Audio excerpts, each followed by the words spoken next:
বলে ফাতেমা বেটি শোনো না, তোমার আগে জান্নাতে যাবে না। আল্লাহ রাসূল বলছে, বেটি ফাতেমা তুমি জান্নাতে তো যাবে, কিন্তু তোমার আগে কাঠুরিয়ার বিবি জান্নাতে যাবে। এটা জোরে বলো না সুবহানাল্লাহ। মা ফাতেমা অবাক হয়ে গেলেন, আল্লাহ পাক, ইয়া রাসূলুল্লাহ, ইয়া হাবিবাল্লাহ, আমি তো জান্নাতি রমণী, কিন্তু আমার আগেও জান্নাতে যাবে কিভাবে? ও আব্বা জান, আমি তো তার সাথে দেখা করতে চাই, তার ঠিকানাটা দিন। কেমন করে ঘটনা ঘটছে আমার মায়েরা মন দিয়ে শুনুন। ও আব্বা জান দিন মোর তাগার ঠিকানা, আসরের নামাজ পড়ে ফাতেমা দিল রওনা, যে দেখে কুড়ি ঘরে কি বেদনা, স্বামী তাগার কাঠুরিয়া বিবি জামিলা, নবী বলে ফাতেমা বেটি শোনো না, তোমার আগে জান্নাতে যাবে না।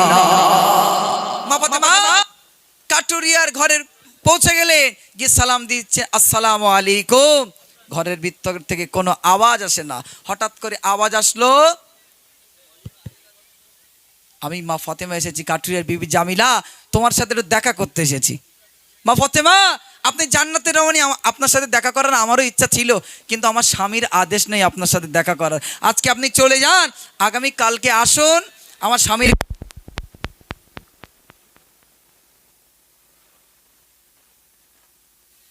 হ্যালো, আপনি চলে যান, আগামী কাল আসুন, আমার স্বামীর কাছ থেকে অনুমতি নেব, তারপরে আপনার সাথে দেখা হবে। ও ভাই, আমাদের বাড়ি যদি মা বোনেরা থাকে আর ঘরে যদি একটা নন্দাই ঢোকে, যদি মিষ্টির প্যাকেট নেই, ও ভাই তোমার মুখটা শুকিয়ে কেন, বসো দিন, বসো, কায়দা করে বসো। স্বামীর অনুমতি নেওয়ার দরকার আছে? আছে নাই? তিনি কাঠুরিয়ার বিবি এমনি জান্নাতে আগে যাবেন না। কেমন করে জান্নাতে যাচ্ছে? মা ফাতেমা প্রথম দিন ফিরে গেলেন, দ্বিতীয় দিন মা ফাতেমা যাচ্ছেন কেমন করে, প্রিয় কবি লিখছে শুনুন। সালাম দিয়ে ফাতেমা দিয়েছে টোকা, ভিতর থেকে আওয়াজ আসে না দিয়ে দেখা, বলে স্বামীর আদেশ না নিয়ে দুয়ার খুলবো না, আগামী দিন এসো বউ আজ আদেশ নেনা, নবী বলে ফাতেমা বেটি শোনো না, তোমার আগে জান্নাতে যাবে না। দ্বিতীয় দিন মা ফাতেমা কেমন করে যাচ্ছে, শুনুন। দ্বিতীয় দিন যাওয়ার সময় ধরেছে বাইনা, ইমাম হাসান মায়ের সাথে দিয়েছে রওনা, দ্বিতীয় দিন যাওয়ার সময় ধরেছে বাইনা, ইমাম হাসান মায়ের সাথে দিয়েছে রওনা, দ্বিতীয় দিন জামিলা দুয়ার খোলে না, একজনের আদেশ নিলাম কেন দুইজনা। দ্বিতীয় দিন মা ফাতেমা যখন গেলেন, ইমাম হাসান পাঁচ ধরেছে, আম্মা জান আপনি কোথায় যান? আমি আপনার সাথে একটু যাব, আমি আপনার সাথে যাব। হঠাৎ করে কাঠ ছোট করে দিতে বলে শেষ করে দেবো, এটা আর বলবো না? আচ্ছা ঠিক আছে, তাহলে মা আমি এটা আর বললাম না। যে হ্যাঁ, কোন দিক যাবো আপনারা বলেন, কোন দিক যাবো আমি বলেন? লেডিস ফার্স্ট, মনে রাখতে হবে। এবার মা ফাতেমার সাথে যখন ইমাম হাসান চলে গেলেন, কাঠুরিয়ার বিবির দরজায় গিয়ে সালাম দিলেন, বলেন কি ব্যাপার মাগো, আপনার সাথে একটা বাচ্চার আওয়াজ দেখতে পেলাম, কি ব্যাপার? বলছে ইমাম হাসান আজকে আমার ছেলেটাকেও আমার সাথে নিয়ে এসেছি, ও বায়না ধরেছে আমার সাথে আসবে। মা আজকেও আপনি চলে যান, আপনার সাথে দেখা করব না। কেন? আমার স্বামীর কাছ থেকে একজনের পারমিশন নিয়েছিলাম একজনের দেখা করার জন্যে, কিন্তু আপনার সাথে ইমাম হাসান এসেছে, তিনিও জান্নাতের সর্দার, তার সাথেও আমার একটু দেখা করার সাক্ষাৎ ছিল মাগো, কিন্তু আমি আজকে দেখা করতে পারবো না, কারণ আমার স্বামীর আদেশ ছিল একজনের, দুজনের আদেশ নয়। মা ফাতেমা চলে গেলেন। মা ফাতেমা তৃতীয় দিন যাচ্ছে, তৃতীয় দিন কেমন ঘটনা ঘটছে আর মা এটা মন দিয়ে শুনুন।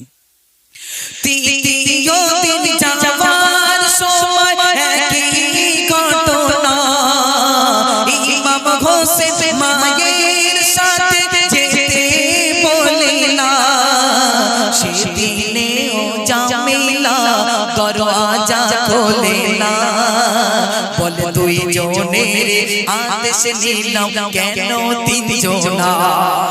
ও মা গো, আমি তো দুইজনের আদেশ নিয়েছিলাম, আজকে তুমি আসলে ইমাম হাসান হুসাইনের সাথে আমারও বড্ড দেখা করার স্বাদ ছিল মাগো, কিন্তু আমি দেখা করতে পারবো না, কারণ আমার স্বামীর কাছ থেকে দুজনের আদেশ নিয়েছিলাম। কেন তিনজন আসলো, কেন তিনজন আসলো? মা ফাতেমা আবার চলে গেলেন। তারপরের দিন আবার স্বামীর কাছ থেকে আদেশ নিচ্ছে কাটুরিয়ার বিবি। তারপরের দিন চতুর্থ দিন মা ফাতেমা যাচ্ছে। কেমন ঘটনা ঘটছে আমার মায়েরা, প্রিয় কবি ছন্দের মাধ্যমে লিখছি শুনুন। চতুর্থ দিন আবার গেল মা ফাতেমা, দেখে পানি লাঠি রাখা দরজা খোলা। মা ফাতেমা বলছে, মা ফাতেমা পৌঁছে গেলেন, এখানে এসো। মা ফাতেমা পৌঁছে গেলেন, গিয়ে দেখছে দরজা খোলা। দরজা খুলতেই দেখতে পেলেন একটা লাঠি রাখা রয়েছে, একটা পানি রাখা রয়েছে। ও মা গো, মা ফাতেমা বলছে, কাঠুরি বিবি জামিলা, আমি আজকে, তুমি পারমিশন নিয়েছো, আমরা আজকে তিনজনা এসেছি, কিন্তু আমি দেখলাম ওখানে লাঠি রয়েছে, পানি রয়েছে, কি ব্যাপার, কি ব্যাপার গো? ওই সময় জামিলা কি বলছে, প্রিয় কবি ছন্দের মাধ্যমে লিখছি শুনুন। চতুর্থ দিন আবার গেল মা ফাতেমা, দেখে লাঠি পানি রাখা দরজা খোলা। ও বুবু জাজা, ও বুবু জাজা, লাঠি পানি কেন বলো না? স্বামীর তরে উজুর পানি, মোর শাস্তির লাঠি খানা। জোরে বলো না সুবহানাল্লাহ, জোরে বলো না সুবহানাল্লাহ। ও বউজান, লাঠি আর পানি কেন? মাগো, আমি ওই লাঠিটা রেখে দিয়েছি আর ওই পানিটা রেখে দিয়েছি, আমার স্বামী কাঠ কেটে কেটে যখন বাড়ি আসবে ওই পানিটা দিয়ে উজু করে নেবে, নামাজটা আদায় করে নেবে। আর ওই লাঠিটা রেখেছি আমি জামিলা, আমি যদি কোনো অন্যায় করি ওই লাঠিটা দিয়ে আমি জামিলা আমাকে যেন শাস্তি দেয়। এটা জোরে বলো না সুবহানাল্লাহ। মা ফাতেমা দেখে অবাক হয়ে গেলেন। ও ভাই, আমাদের ঘরে মায়েদের যদি একটু মারা হয় শুধু ব্যাগ গোছায়, বলে তোর ভাত খাচ্ছি নে, খাবো না, এটা জান্নাতে যাতে পারে বলে মনে হয়। মা ফাতেমা দেখে অবাক হয়ে গেলেন। ও মা, স্বামীর সেবা করে জামিলা মা ফাতেমার আগেই জান্নাতে যাবে, এমনি আর নয়। আমাদের ঘরে যদি ভাইরা এক কথা বলে আর মায়েরা দু কথা বলে, বুঝতে পারিনি, আমার কেউ আসে না, কেউ আসে না নেই দেখাচ্ছি। তো এদিকে আর মায়েরা খুব ভালো। শেষ সন্ধ্যে প্রিয় কবি কি লিখছি শুনুন। স্বামীর সবার স্বামীর সেবার তরে ও গো জান্নাত ঠিকানা, দেখলো নিজের চোখে বেটি ফাতেমা, সবার আগে জান্নাতে হলো ঠিকানা। বলে মান্নান স্বামীর সেবা গো ছেড়ো না, নবী বলে ফাতেমা বেটি শোনো না, তোমার আগে জান্নাতে যাবে না।